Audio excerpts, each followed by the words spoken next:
ಅರ್ಥ ಆಯ್ತಾ? ಆಗಿಲ್ವೋ? ಆಗಿಲ್ಲ ಅಂದರೆ ವಿವರವಾಗಿ ಇನ್ನೊಮ್ಮೆ ಹೇಳ್ತೀನಿ, ಬನ್ನಿ ವಾಲಲ್ಲಿ ನೋಡಿ. ಅರ್ಥ ಆಯ್ತಾ? 98 ಭೂ ಸ್ವಾಧೀನಕ್ಕೆ ಕೊಕ್ಕೆ, ಭೂ ಸ್ವಾಧೀನ ಕೈ ಬಿಡಲಾಯಿತು. DCM ಹಣಕಾಸು ಸಚಿವ ಸಿದ್ದರಾಮಯ್ಯ. 2004 ಭೂಮಿ ಖರೀದಿ ಮಾಡ್ತಾರೆ ಮಲ್ಲಿಕಾರ್ಜುನಯ್ಯ, ಆಗ DCM ಆಗಿರ್ತಾರೆ, ಹಣಕಾಸು ಸಚಿವರಾಗಿರ್ತಾರೆ. 2005 ಭೂ ಪರಿವರ್ತನೆ ಆಗತ್ತೆ, DCM ಆಗಿರ್ತಾರೆ, ಹಣಕಾಸು ಸಚಿವರಾಗಿರ್ತಾರೆ. 2010 ತಂಗಿಗೆ ಭೂದಾನವಾಗುತ್ತೆ, ಪ್ರತಿಪಕ್ಷ ನಾಯಕ ಆಗಿರ್ತಾರೆ. 2014 ಪರಿಹಾರ ಕೋರಿ ಪತ್ರ ಬರೀತಾರೆ, ಆಗ ಸಿದ್ದರಾಮಯ್ಯ CM ಆಗಿರ್ತಾರೆ. 14 ಸೈಟ್ ಕೊಡ್ತಾರೆ, ಆಗ ಯತೀಂದ್ರ ಸಿದ್ದರಾಮಯ್ಯ ಶಾಸಕರಾಗಿರ್ತಾರೆ. ಇದನ್ನು ಫುಲ್ ಸ್ಕ್ರೀನ್ ತಗೊಳ್ಳಿ ನೋಡಿ. Grid down. 98ರಲ್ಲಿ ಭೂ ಸ್ವಾಧೀನಕ್ಕೆ ಕೊಕ್ಕೆ, ಆಗ DCM ಆಗಿದ್ದರು, ಹಣಕಾಸು ಸಚಿವರಾಗಿದ್ದರು. 2004ರಲ್ಲಿ ಭೂಮಿ ಖರೀದಿ ಆಗುತ್ತೆ, ಆಗ DCM ಆಗಿದ್ದರು, ಹಣಕಾಸು ಸಚಿವರಾಗಿದ್ದರು.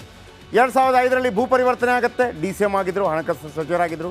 2010ರಲ್ಲಿ ತಂಗಿಗೆ ಭೂದಾನ ಮಾಡ್ತಾರೆ ಅಣ್ಣ, ಪ್ರತಿಪಕ್ಷ ನಾಯಕರಾಗಿರ್ತಾರೆ. 2014ರಲ್ಲಿ ಪರಿಹಾರ ಕೋರಿದ್ರು, ಸಿದ್ದರಾಮಯ್ಯ CM ಆಗಿದ್ದರು. 14 ಸೈಟ್ ಕೊಡುವಂಥ ಮೀಟಿಂಗಲ್ಲಿ ಯಾರಿದ್ರು? ಶಾಸಕ ಯತೀಂದ್ರ ಸಿದ್ದರಾಮಯ್ಯ ಇದ್ದರು ಮತ್ತು ಮೂಡಾದ ಸದಸ್ಯರಾಗಿದ್ದರು. ಬನ್ನಿ,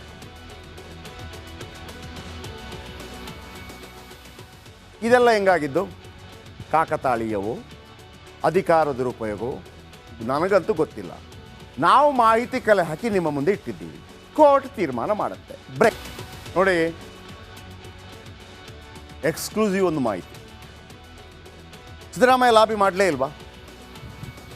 ನನಗೆ ಗೊತ್ತಿಲ್ಲ. ಸಿದ್ದರಾಮಯ್ಯ ಹೇಳ್ತಿದ್ದಾರೆ ನಾನು ಲಾಬಿ ಮಾಡಿಲ್ಲ, ಅದೆಷ್ಟೇ ಲಾಬಿ ಮಾಡಿಲ್ಲ ಅಂತ.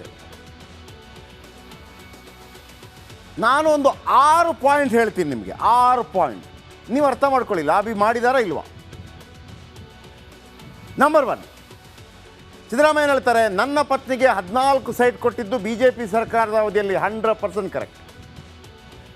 ನಾನು ಅಧಿಕಾರದಲ್ಲಿದ್ದಾಗ ಸೈಟ್ ಪಡೆದುಕೊಂಡ, ನಾನು ಕೊಟ್ಟೇನ್ರಿ, ನಾನು ಮುಖ್ಯಮಂತ್ರಿ ಆಗಿದ್ದಾಗ ಪಡ್ಕೊಂಡೇನ್ರಿ ಅಂತ ಕೇಳ್ತಾರೆ. ಇಲ್ಲ, BJP ಅವಧಿಯಲ್ಲಿಯೇ 14 ಸೈಟ್ ಸಿಕ್ಕಿದ್ದು. ಹೋದಲ್ಲಿ ಬಂದಲ್ಲಿ ಸಿದ್ದರಾಮಯ್ಯ ಹೇಳಿದ್ದು ಇದನ್ನೇ ಅಲ್ವಾ? ಆದರೆ ಸೈಟಿಗೆ ಮುನ್ನ ಕೆಲವು ಘಟನೆ ಆಯ್ತಲ್ಲ, 6 ಘಟನೆ ಹೇಳ್ತೀನಿ. ಅದು ಕಾಕತಾಳೀಯನೋ ಆಡಳಿತ ದುರುಪಯೋಗನೋ ಒತ್ತಡನೋ ಗೊತ್ತಿಲ್ಲ. ಯಾವ್ಯಾವ ಕಾಲಘಟ್ಟದಲ್ಲಿ ಏನೇನಾಯಿತು? 1997 ಶುರು ಮಾಡ್ಕೊಳ್ಳಿ. 1997ರಿಂದ ಶುರುವಾಗುತ್ತೆ ಹಗರಣದ ಕಹಾನಿ. ನಂಬರ್ 1 ಬರೆದಿಟ್ಕೊಳ್ಳಿ ಬೇಕಿದ್ರೆ, ವಿರೋಧ ಪಕ್ಷಗಳಿದ್ದರೆ ಇಂಥ ಪಾಯಿಂಟ್ ಯಾರು ಕೊಡಲ್ಲ. ಭೂಸ್ವಾಧೀನಕ್ಕೆ ಮುಡಾದಿಂದ ಅಧಿಸೂಚನೆ ಆಗತ್ತೆ 1997ರಲ್ಲಿ. ಭೂಸ್ವಾಧೀನಕ್ಕೆ ಮುಡಾದಿಂದ ಅಧಿಸೂಚನೆ ಆಗತ್ತೆ. ಆಗ ಸಿದ್ದರಾಮಯ್ಯ ಏನಾಗಿದ್ದರು? 1997ರಲ್ಲಿ ಸಿದ್ದರಾಮಯ್ಯನವರು DCM ಆಗಿದ್ದರು ಮತ್ತು ಹಣಕಾಸು ಸಚಿವರಾಗಿದ್ದರು. ಲಾಬಿ ಮಾಡಿದ್ರೆ ಇಲ್ಲೋ ಗೊತ್ತಿಲ್ಲ, ಆದರೆ ಒಂದಕ್ಕೊಂದು ತಾಳೆ ಆಗ್ತಾ ಇದೆ. 1998 ಭೂಸ್ವಾಧೀನ ಪ್ರಕ್ರಿಯೆಯನ್ನೇ ಕೈಬಿಟ್ಟಿದ್ದ ಮುಡ, ಭೂಸ್ವಾಧೀನ ಪ್ರಕ್ರಿಯೆಯಿಂದ ಆ ಜಾಗವನ್ನು ಕೈಬಿಡತ್ತೆ ಮುಡ. 1997ರಲ್ಲೂ ಸಿದ್ದರಾಮಯ್ಯ DCM, ಹಣಕಾಸು ಸಚಿವರಾಗಿದ್ದರು. 98ರಲ್ಲೂ JH ಪಟೇಲ್ ಸಂಪುಟದಲ್ಲಿ, ಯಾವಾಗ ಹೇಗೆ? JH ಪಟೇಲ್ ಸಂಪುಟದಲ್ಲಿ DCM ಆಗಿದ್ದರು ಮತ್ತು ಹಣಕಾಸು ಸಚಿವರಾಗಿದ್ದರು. ದೇವೇಗೌಡರು ಪ್ರಧಾನಮಂತ್ರಿಯಾಗಿ ಡೆಲ್ಲಿಗೆ ಹೋಗಿದ್ದರು. ಡಿನೋಟಿಫಿಕೇಶನ್ ಸಂದರ್ಭದಲ್ಲಿ ಇವರು ಉಪಮುಖ್ಯಮಂತ್ರಿ ಆಗಿದ್ದರು.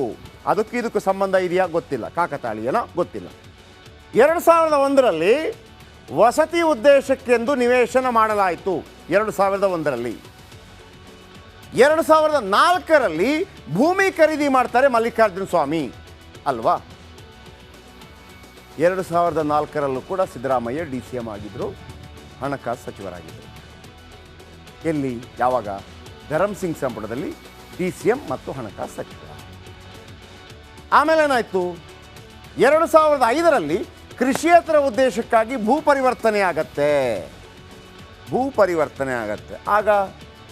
ಆಗಲೂ ಸಿದ್ದರಾಮಯ್ಯ DCM ಆಗಿದ್ದರು, ಹಣಕಾಸು ಸಚಿವರಾಗಿದ್ದರು. ನನಗೆ ಗೊತ್ತಿಲ್ಲ ಇದು ಕಾಕತಾಳೀಯವೋ ಅಥವಾ ಇವರ ಕಾಲದಲ್ಲಿ ಈ ಕೆಲಸ ಆಯಿತು.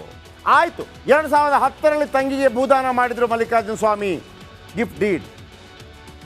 ಆಗ ಸಿದ್ದರಾಮಯ್ಯನಾಗಿದ್ದರು, ಸಿದ್ದರಾಮಯ್ಯ ಪ್ರತಿಪಕ್ಷ ನಾಯಕರಾಗಿದ್ದರು. ಅಲ್ಲಿ ಭೂದಾನ ಮಾಡೋದಕ್ಕೆ ಏನು ಒತ್ತಡ ಹಾಕಬೇಕು ಅಂತಿಲ್ಲ. 2014ರಲ್ಲಿ ಪರಿಹಾರ ಕೋರಿ ಸಿದ್ದರಾಮಯ್ಯ ಪತ್ನಿ ಪಾರ್ವತಿ ಪತ್ರ ಬರೀತಾರೆ, ನನಗೆ ಕೊಡಿ ಅಂತೇಳಿ. ಇಲ್ಲೆಲ್ಲ ನೀವು ಮಾಡ್ಕೊಂಡ್ಬಿಟ್ಟಿದ್ದೀರಿ ನಿವೇಶನ, ನನಗೆ ಪರಿಹಾರ ಕೊಡಿ. ಯಾವಾಗ ಬರೆದಿದ್ದು? 2014ರಲ್ಲಿ. ಆಗ ಸಿದ್ದರಾಮಯ್ಯನಾಗಿದ್ದರು, CM ಆಗಿದ್ದರು. ಇದು ಕಾಕತಾಳೀಯವೋ ಅಥವಾ ಅಧಿಕಾರದ ದುರುಪಯೋಗವೋ ಗೊತ್ತಿಲ್ಲ.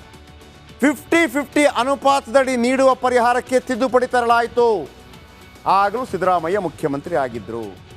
ಅದು ಬಿಟ್ಟಕ್ಕೆ ವಿಜಯನಗರದ 3ನೇ ಹಂತದಲ್ಲಿ 14 ಸೈಟ್ ಕೊಡಬೇಕು ಅಂತೇಳಿ ಡಿಸೈಡ್ ಆಯ್ತಲ್ಲ, ಆಗ ಯತೀಂದ್ರ ಸಿದ್ದರಾಮಯ್ಯ ಶಾಸಕರಾಗಿದ್ದರು ಮತ್ತು ಮುಡಾ ಸಭೆಗೆ ಹೋಗಿದ್ದರು ಮತ್ತು ಮುಡಾ ಸಭೆ ಮೆಂಬರ್ ಆಗಿದ್ದರು. ತನ್ನದೇ ಫ್ಯಾಮಿಲಿಗೆ 14 ಸೈಟ್ ಕೊಡುವಂತಹ ಮೀಟಿಂಗಲ್ಲಿ ಯತೀಂದ್ರ ಸಿದ್ದರಾಮಯ್ಯ ಭಾಗಿಯಾಗಿದ್ದರು. ಇದು ಕಾಕತಾಳೀಯವೋ ಅಥವಾ ಅಧಿಕಾರದ ದುರುಪಯೋಗವೋ? ಅರ್ಥ ಆಯ್ತಾ? ಆಗಿಲ್ವೋ? ಆಗಿಲ್ಲ ಅಂದರೆ ವಿವರವಾಗಿ ಇನ್ನೊಮ್ಮೆ ಹೇಳ್ತೀನಿ, ಬನ್ನಿ ವಾಲಲ್ಲಿ ನೋಡಿ. ಅರ್ಥ ಆಯ್ತಾ? 98 ಭೂ ಸ್ವಾಧೀನಕ್ಕೆ ಕೊಕ್ಕೆ, ಭೂ ಸ್ವಾಧೀನ ಕೈ ಬಿಡಲಾಯಿತು. DCM ಹಣಕಾಸು ಸಚಿವ ಸಿದ್ದರಾಮಯ್ಯ. 2004 ಭೂಮಿ ಖರೀದಿ ಮಾಡ್ತಾರೆ ಮಲ್ಲಿಕಾರ್ಜುನಯ್ಯ, ಆಗ DCM ಆಗಿರ್ತಾರೆ, ಹಣಕಾಸು ಸಚಿವರಾಗಿರ್ತಾರೆ. 2005 ಭೂ ಪರಿವರ್ತನೆ ಆಗತ್ತೆ, DCM ಆಗಿರ್ತಾರೆ, ಹಣಕಾಸು ಸಚಿವರಾಗಿರ್ತಾರೆ. 2010 ತಂಗಿಗೆ ಭೂದಾನವಾಗುತ್ತೆ, ಪ್ರತಿಪಕ್ಷ ನಾಯಕ ಆಗಿರ್ತಾರೆ.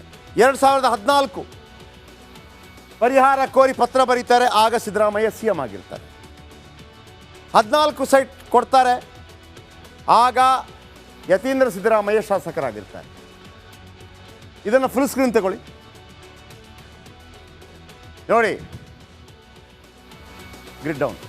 98ರಲ್ಲಿ ಭೂ ಸ್ವಾಧೀನಕ್ಕೆ ಕೊಕ್ಕೆ, ಆಗ DCM ಆಗಿದ್ದರು, ಹಣಕಾಸು ಸಚಿವರಾಗಿದ್ದರು. 2004ರಲ್ಲಿ ಭೂಮಿ ಖರೀದಿ ಆಗುತ್ತೆ, ಆಗ DCM ಆಗಿದ್ದರು, ಹಣಕಾಸು ಸಚಿವರಾಗಿದ್ದರು. 2005ರಲ್ಲಿ ಭೂ ಪರಿವರ್ತನೆ ಆಗುತ್ತೆ, DCM ಆಗಿದ್ದರು, ಹಣಕಾಸು ಸಚಿವರಾಗಿದ್ದರು. 2010ರಲ್ಲಿ ತಂಗಿಗೆ ಭೂದಾನ ಮಾಡ್ತಾರೆ ಅಣ್ಣ, ಪ್ರತಿಪಕ್ಷ ನಾಯಕರಾಗಿರ್ತಾರೆ. 2014ರಲ್ಲಿ ಪರಿಹಾರ ಕೋರಿದ್ರು, ಸಿದ್ದರಾಮಯ್ಯ CM ಆಗಿದ್ದರು. 14 ಸೈಟ್ ಕೊಡುವಂಥ ಮೀಟಿಂಗಲ್ಲಿ ಯಾರಿದ್ದರು? ಶಾಸಕ ಯತೀಂದ್ರ ಸಿದ್ದರಾಮಯ್ಯ ಇದ್ದರು ಮತ್ತು ಮೂಡಾದ ಸದಸ್ಯರಾಗಿದ್ದರು. ಬನ್ನಿ,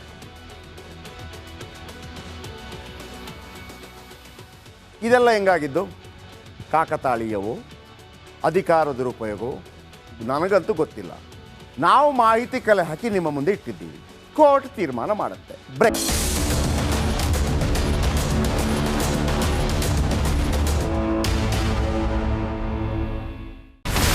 ಇಲ್ಲಿರುವಂತ ಈ ಒಂದು ಗುಡ್ಡ ಕುಸಿದ ಪರಿಣಾಮ ಯಾವ ರೀತಿಯಾಗಿತ್ತು ಅಂತಂದ್ರೆ, ಗಂಗಾವಳಿ ನದಿ ಪಕ್ಕದಲ್ಲಿರುವಂತಹ ಉಳುವರ್ ಎನ್ನುವ ಗ್ರಾಮ ಸಂಪೂರ್ಣವಾಗಿ ಇವತ್ತು ನಾಶ ಆಗಿದೆ. ಮನೆ ಮಠ ಏನಿಲ್ಲ, ಎಲ್ಲ ಹೋಗ್ಬಿಟ್ಟಿದೆ. ಇವತ್ತು ರಿಪಬ್ಲಿಕ್ ಕನ್ನಡ ಮಾಡಿದಂತ ಒಂದು ವರದಿಯಿಂದಾಗಿ ಎಚ್ಚೆತ್ತುಕೊಳ್ಳುವಂತ ಕೆಲಸ ಸರ್ಕಾರ ಮಾಡಿದೆ, ಸಚಿವರು ಕೂಡ ಮಾಡಿದ್ದಾರೆ. 2 ಗಂಟೆಗೆ ಸುದ್ದಿ ಮೂಡಿಸಿದ್ದು 6 ಗಂಟೆಗೆ ಎಲ್ಲ ಸಚಿವರು ಮಿನಿಸ್ಟರ್ ಎಲ್ಲ ಬಂದು ಇಲ್ಲಿ ನೋಡೋಗಿದ್ದಾರೆ.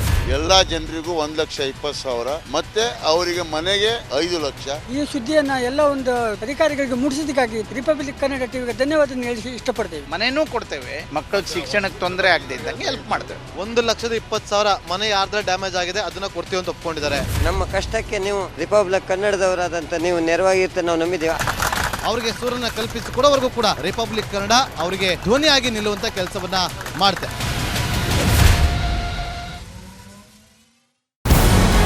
ನಮಸ್ಕಾರ, ಕರ್ನಾಟಕ ಪ್ರೈಮ್ ಟೈಮ್ಗೆ ಸ್ವಾಗತ. ನಾನು ಜಯಪ್ರಕಾಶ್ ಶೆಟ್ಟಿ.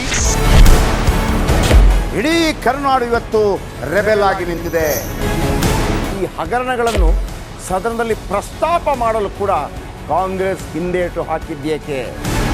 ನಿಮ್ಗೆ ಸಂಬಳ ಅದಕ್ಕೆ, ನಿಮಗೆ ವಾಹನ ಅದಕ್ಕೆ, ನಿಮಗೆ ವೆಪನ್ ಅದಕ್ಕೆ, ನೀವು ಅದನ್ನು ಸೆರೆ ಹಿಡಬೇಕಾಗಿತ್ತು. ನೀವು ವಿದ್ಯುತ್ ಬರ ಇದೆ ಅಂತ ಹೇಳ್ತಾ ಇದ್ದೀರಿ, ಎಲ್ಲಿ ಬರ ಇದೆ ನೀವು ಹೇಳಬೇಕು. ಪಾಕಿಸ್ತಾನ್ ಆಕ್ಯುಪೈಡ್ ಕಾಶ್ಮೀರ್ ಅದು ಎಂದೆಂದಿಗೂ ನಮ್ಮದು. 40 ಮೆಷಿನ್ಗಳು ತಂದಿತ್ತು ನೋಟ್ ಎಣಿಸುವುದಕ್ಕೆ, ಅದೇ ಹಾಳಾಯಿತು. ಮಥುರಾದ ಗಲಾಟೆ ಇದೆಯಲ್ಲ, ಅದು ಸ್ಥಳೀಯವಾಗಿ ಕೂತು ಪರಿಹರಿಸಬಹುದಾದಂಥ ಕಾನೂನಿದೆ. ಗ್ಯಾರಂಟಿ ಯೋಜನೆಯಿಂದ ನಷ್ಟ ಆಗಿದೆ, ಲಾಭ ಆಗಿದೆ, ದಯವಿಟ್ಟು ಹೇಳಿ.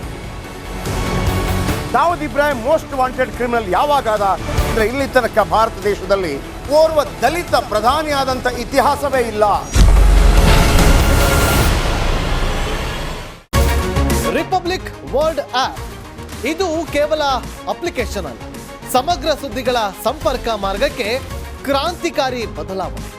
ರಿಪಬ್ಲಿಕ್ ವರ್ಲ್ಡ್ ಆಪ್ ಕೇವಲ ಸುದ್ದಿ ಅಪ್ಲಿಕೇಶನ್ ಅನ್ನ ಪರಿಚಯ ಮಾಡ್ತಾ ಇಲ್ಲ, ಬದಲಾಗಿ ಡಿಜಿಟಲ್ ಸುದ್ದಿ ಬಳಕೆಯ ಹೊಸ ಯುಗಕ್ಕೆ ನಾಂದಿ ಹಾಡ್ತಾ ಇದೆ. ಇದೊಂದು ಬ್ರೇಕಿಂಗ್ ನ್ಯೂಸ್, ಪ್ರಭಾವಶಾಲಿ ಕಾರ್ಯಕ್ರಮಗಳಿಗೆ ಗಟ್ಟಿಯಾದ ವೇದಿಕೆ. ರಿಪಬ್ಲಿಕ್ ವರ್ಲ್ಡ್ ಅಪ್ಲಿಕೇಶನ್ ಈಗ ಲೈವ್ ಆಗಿದೆ. ಗೂಗಲ್ ಪ್ಲೇ ಸ್ಟೋರ್ ಮತ್ತು ಆಪಲ್ ಆಪ್ ಸ್ಟೋರ್ ಎರಡರಲ್ಲೂ ಲಭ್ಯವಿದೆ. ಈಗಲೇ ಡೌನ್ಲೋಡ್ ಮಾಡಿ.